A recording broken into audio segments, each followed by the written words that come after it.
Salam sejahtera kepada semua pelajar-pelajar tingkatan 3 yang bakal menjadi pelajar tingkatan 4 lah untuk tahun depan. Jadi, sekarang cikgu nak bagi penerangan sedikit apa itu mata pelajaran matematik tambahan, iaitu satu mata pelajaran elektif. Kodnya untuk SPM adalah 3472 dan nama saya ialah Chia Siu Ling, iaitu Ketua Panitia bagi Matematik Tambahan di Sekolah SMK Labuan. Kita lihat apakah objektif mata pelajaran, iaitu OM, untuk matematik tambahan. KSSM matematik tambahan ini dia bertujuan untuk membolehkan pelajar mencapai objektif seperti yang berikut. Pertama, memperkembangkan keterampilan dalam bidang algebra, geometri, kalkulus, trigonometri dan statistik. Iaitu dia matematik pada asalnya kamu belajar masa form 1, form 2, form 3, semuanya panggil matematik. Sebenarnya, matematik boleh dibahagikan kepada bidang algebra, geometri, kalkulus, trigonometri dan statistik, iaitu 5 bidang yang besar. Okey.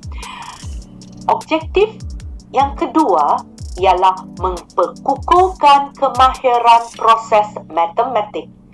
Matematik yang kamu ambil itu matematik biasa.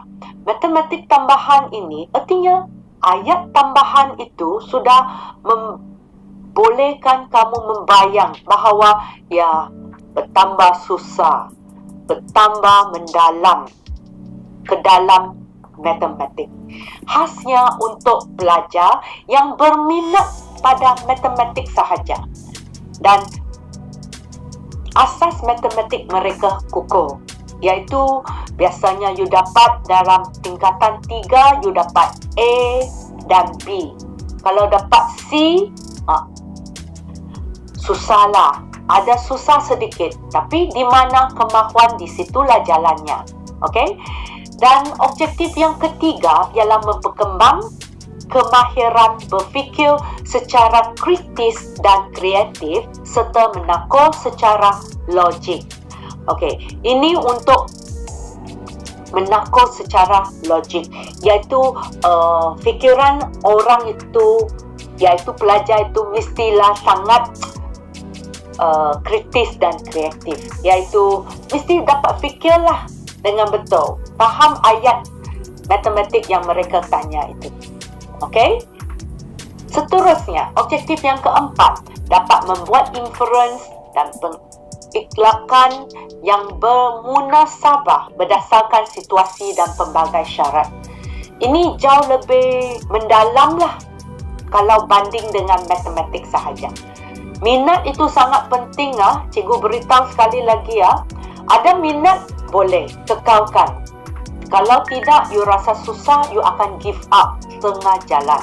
Okey, nombor 5, menghubungkan pembelajaran dan idea matematik dengan situasi kehidupan sebenar. Jadi, siapa yang bercita-cita belajar sains dan teknologi, iaitu mau jadi engineering terutamanya, mestilah belajar matematik tambahan. Okey. Objektif yang keenam, mengaplikasikan pengetahuan dan kemahiran matematik dalam menterjemah dan menyelesaikan masalah yang lebih kompleks. Of course lah, dalam kehidupan kita ada banyak, matematik adalah satu ilmu yang untuk membuktikan sains wujud.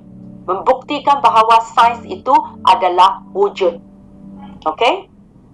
Nombor 7, menggunakan heuristik dan pelbagai strategi penyelesaian masalah yang memerlukan kemahiran berfikiran aras tinggi.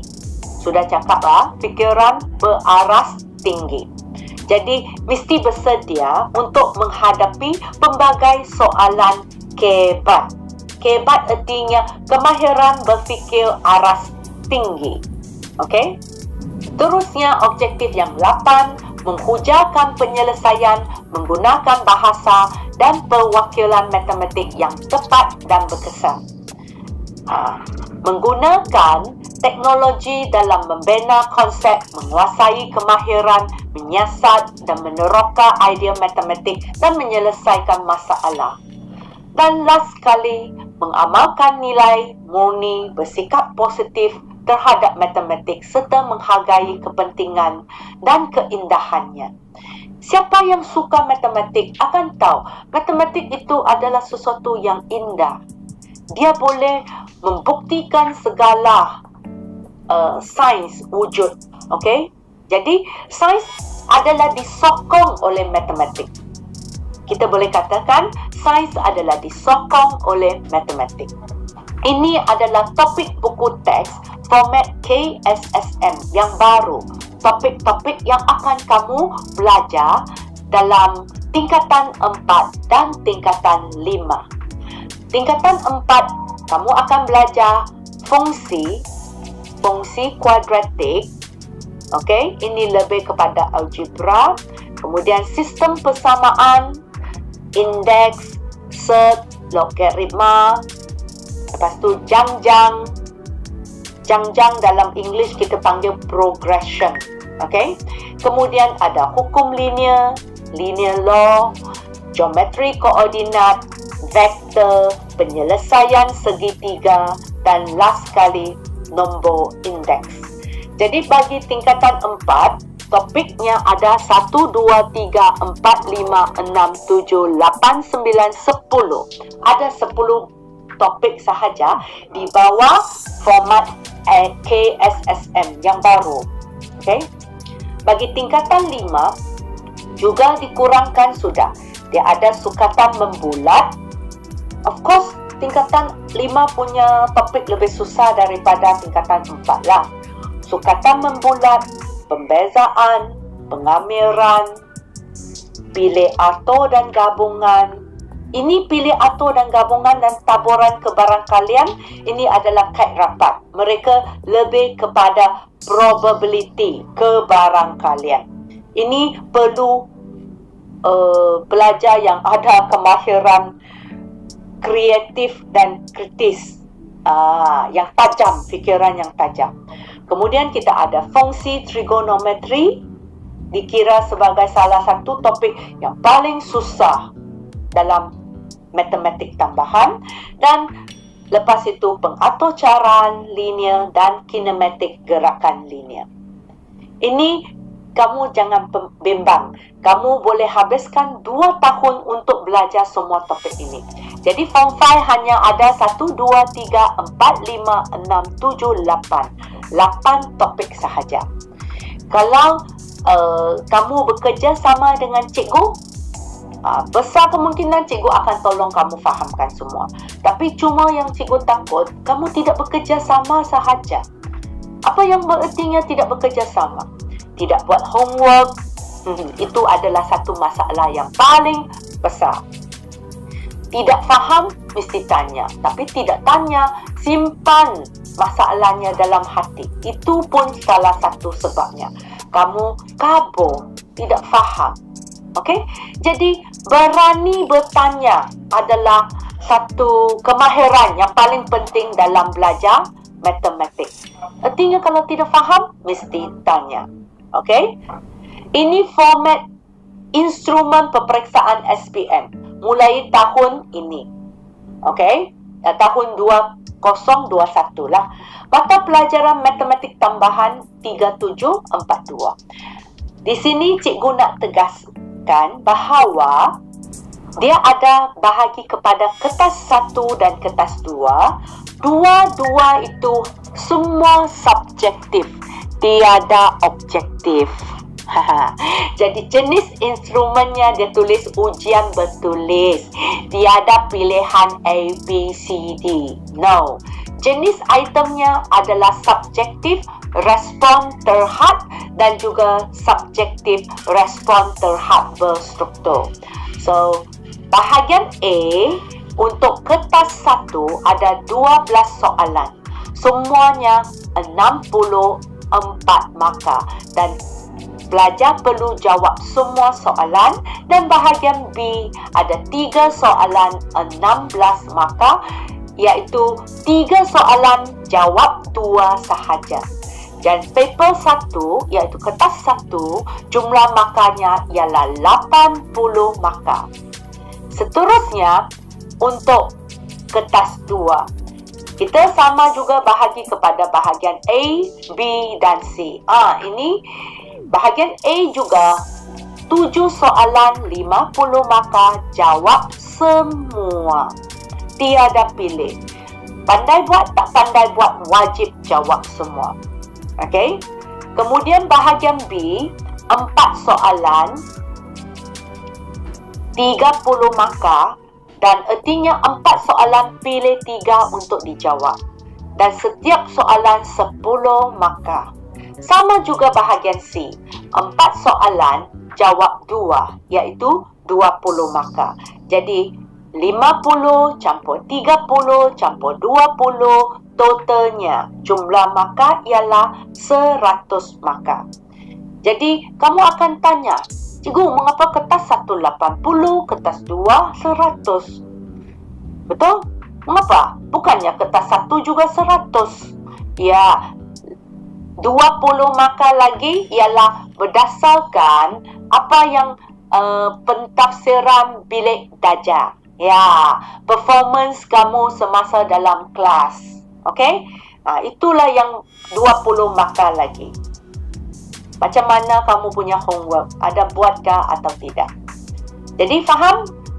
Yang pentingnya mesti ingat, matematik tambahan untuk subjek ini tiada objektif. Tidak boleh ting tong tiang, tiada.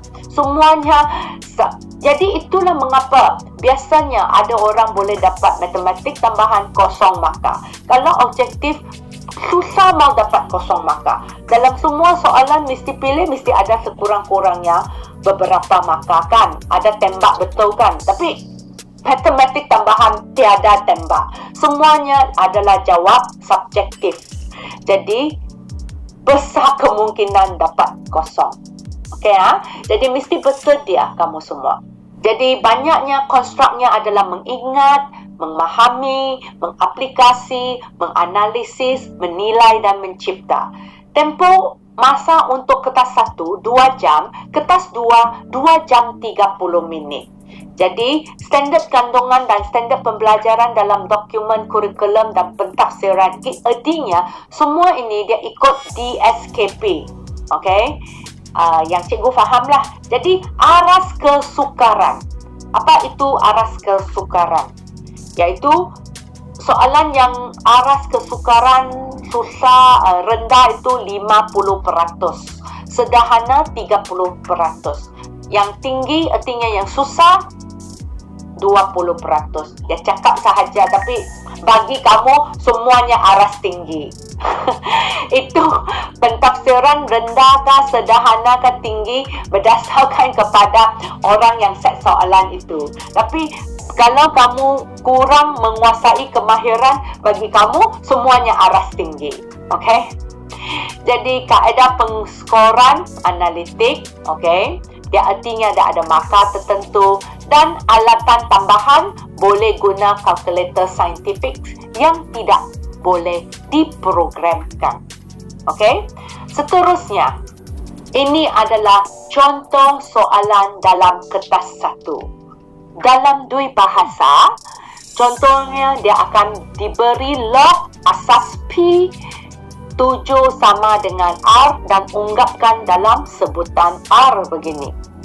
Jadi itu ABC bukan untuk pilih jawapan bukan jawapan. A artinya dalam satu soalan dia pecah kepada yang kecil-kecil. Artinya soalan 1A, 1B dan 1C. Jangan adik salah faham. Ingat ABC itu objektif untuk pilih jawapan bagi soalan. No. Ini artinya kamu kena buat 3 soalan. Okey? Ini adalah contoh soalan kertas 1 untuk topik logaritma. Okey. Artinya kamu jawab satu A, B, C, totalnya hanya dapat 4 markah. Mau dapatkan 4 markah pun bukan senang. Banyak mau jawab ni. Kita lihat, ini soalan, contoh soalan SPM kertas 2. Tengok, kertas 2 punya jauh lebih complicated kan? Tengok, kamu pun pening. Ya, tapi kamu mesti banyak buat latihan lah. Banyak-banyak buat latihan sehingga sendiri mahir. Cikgu sedia menolong. Tapi yang pentingnya kamu mesti bekerjasama dengan cikgu untuk belajar semua ini. Saya cuma tunjukkan kepada kamu bahawa bentuk soalannya begini. Dan 8 markah. Artinya, kalau you boleh buktikan, you can prove that 2 tangent cos square theta sama dengan sin 2 theta itu, kalau boleh buktikan, you dapat 2 markah. And then bahagian B, 1 mungkin 2 markah, B 2 mungkin 4 markah. Macam ini. Okay? Tips pintar matematik tambahan iaitu usaha dengan betul-betul. Tiada jalan pintas. Minat dan basic yang kukuh pada matematik sangat penting.